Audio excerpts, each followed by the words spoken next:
I learned a lot about mental fitness training as a young kid, most of the time completely unwillingly, because I grew up in a household with really strict parents. And they used to do things like assign us book reports over the summer months when we were out of school.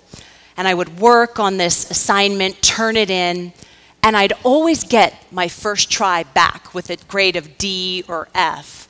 It used to drive me absolutely crazy, but they were trying to teach me something. If I thought I had reached excellence on my first try, I didn't understand what it was to train, to prepare. These lessons became really useful later when I decided to join the Marine Corps, and I needed to spend some time figuring out how to get myself ready to do really hard things. So if I could jump a 5-foot wall one day, that was good, but the next day it needed to be 7 feet tall. And I would bounce myself off that wall as many times as it took until I could clear it. It became about setting up mastery experience opportunities very, very deliberately for myself, so that eventually no wall even looked high. Our current Secretary of Defense is actually a really legendary Marine Corps general, famous for being a bit of an intellectual. And General Mattis once said, "The most important 6 inches on any battlefield lies between a Marine's ears." What he was saying is that a bulletproofed mind is just as important as physical armor. And his statement is actually backed up by science. One study always comes to mind when I think about this, and a team trying to illustrate mental fitness and resilience pulled some baby chicks into the lab. And they created 3 distinct subpopulations by putting them in separate pens and treating them differently throughout the course of the study. So the first group, they painted them green, and they fed them and let them meander about their pen and interact with each other. The second group, they painted yellow. And these chicks, they did much the same thing, except that every now and again, the lab techs would come over and pick up the chicks and hold them too closely and make them anxious and uncomfortable, and then they'd put them back in the pen. The last group kept the lab techs busy, and these they painted red. And they were constantly providing stress stimuli to these chicks. They were holding them too closely. These chicks never got a break. When it was time for the test, they pulled out a large bucket of water and a stopwatch, and they put all of the painted chicks into the bucket and started to time how long it took them to drown. I know, stay with me. The first group to go underwater almost immediately were the red chicks, the chicks that had been worn down and torn down by constant stress.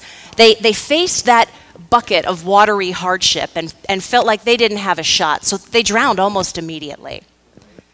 The second group to go under might surprise you, but it was actually the green chicks. It was the happy innocents who'd never faced, any challenge over the course of the study. The last group that was struggling to make it and trying to swim were our yellow chicks, what we would call our stress adaptation chicks. They had made it past the lab tech and back into the pen once, and faced with that bucket of water, they thought there was a chance that they could swim their way out, and they just kept trying. In this way, stress can teach us to swim. When we talk about stress, we often hear about avoiding too much of it. I'm a college professor these days. I used to teach classes on stress management. But it's not really about managing stress.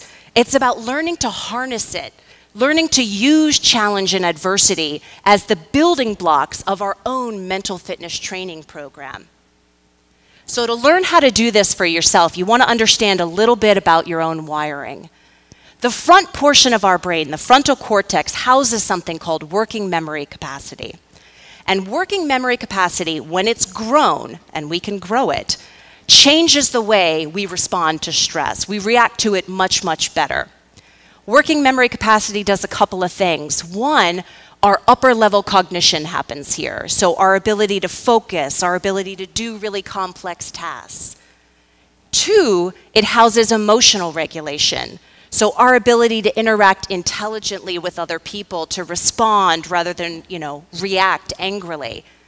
When we grow our working memory capacity, we grow our mental fitness. What's interesting about the stress response is that we don't always know it's happening.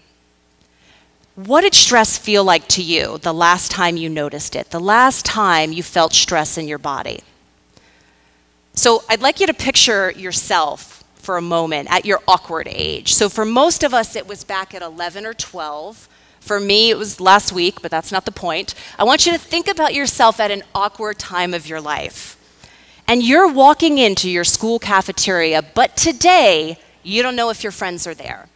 You don't know if you have anybody to sit with. So you walk in, you're holding your tray, you start to feel a little anxious, you look around, what happens in your body? Maybe your heart starts to beat a little bit harder, you start to feel that, your stomach turns over, you're nervous. It's not a big deal, it's not a huge stimuli, but your body fires off a stress response.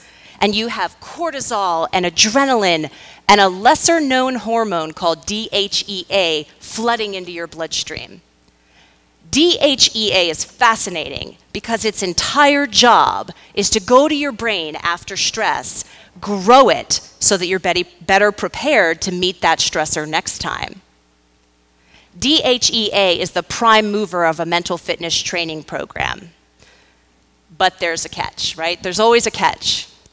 DHEA can only do its job in a very specific state of nervous system downregulation or relaxation. So when you're asleep, your brain waves are long and slow and stretched out. We call that being in delta state. When you're doing what I'm doing right now, walking and talking, your brain waves are tighter and closer together up in beta. Relaxation happens in the middle two states. And theta state is where DHEA does its magic. So this is the repetition, the heavy lifting of a mental fitness training program. Taking yourself regularly and deliberately and repeatedly down into theta state increases your working memory capacity and thus your ability to respond to stress. It changes the game. So I can typically find theta state on my yoga mat. It feels like a floating down. You're not consciously awake, but you're definitely not asleep. It's somewhere in between that. And it might feel like a shift. I have a friend who tells me that she can find theta state when she's swimming laps. It's very repetitive, it's very slow, she can feel herself get there. Now, I don't know about you, but when I'm swimming laps, I'm praying to breathe and just trying to stay afloat. There's nothing relaxing happening for me there. Getting into theta state is bio-individual. What works for one person doesn't necessarily work for everybody. My sister is a blogger, and she was working on a piece covering these new spas where people go in and float in tanks of warm salt water for 90 minutes. And she described the experience of floating as just absolutely out of body. She definitely hit theta state. 90 minutes is a long time. You actually only need 3 minutes twice a day to see growth of your working memory capacity. It's not a huge commitment. So find the practice that works for you. Maybe it's going to be walking in nature. Maybe it's going to be meditation. And when you find that practice, ritualize it. Make it part of your everyday routine. We don't practice mental fitness training just to be ready for some battlefield, but it makes every aspect of our day-to-day life better. When you grow working memory capacity, you are smarter, more focused, you're kinder. It changes day-to-day life. You're also ready for a bucket of water. So commit to a mental fitness training program of your own. Find your own, make the time, and watch yourself become the best student, parent, friend that you're capable of being. You'll also be teaching yourself to swim. Thank you.